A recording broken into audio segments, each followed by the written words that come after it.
I had always thought I wanted to be a performing artist when I grew up. I love to sing.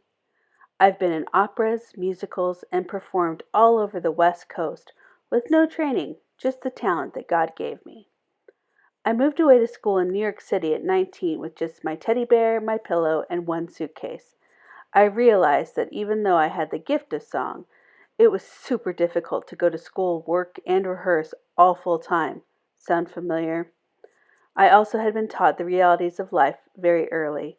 I wasn't brave enough to live the life of a dreamer full time. I needed benefits and steady employment. I finished school and attended a lot of auditions I'll never forget. I moved back to the West Coast to be near family and advocate for my teenage sister who was having her first baby as a single mother. I pledged to be in Reno for 1 year only, and then I had big plans to move on to Nashville. In the meantime, I found work at a company that treated me well for a long time. Since my employer was in Reno, I started my family here. I met my now ex-husband there as well. I've been in Reno for 19 years, even though at one time I swore I'd never ever live here. Somewhere around 2008, when my health was failing, I looked around and I realized I didn't plan this life. In 2010, I took a trip to South Africa to work with people in some very real, devastating conditions.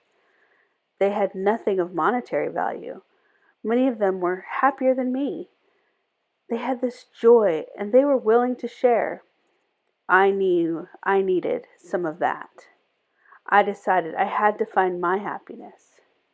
I asked myself, what would it take to make me happy again? What are my skills? What do I do well?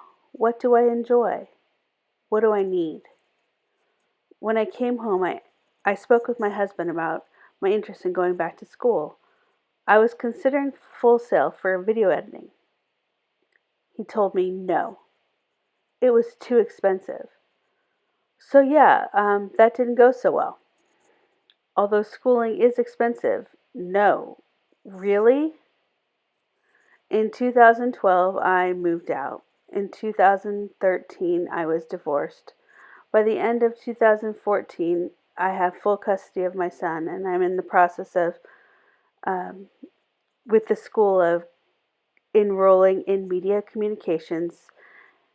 In 2015, my funding is in place in March. I'm accepted. I can finally start. I can't believe the grades I've been earning and the feedback I've been receiving about my work from the non robot educators and the empowerment that I feel. As a divorced woman who needed to feel acknowledged, justified, and complete again, this has already been a remarkable journey, and I'm only at the beginning. My story is waiting to be shared. Finally, when reading the blogs of my peers, I enjoy digging deeper and getting to know everyone better. I love the window into each soul as we peel back our curtains. I can see that John DeShazier and I have a lot in common.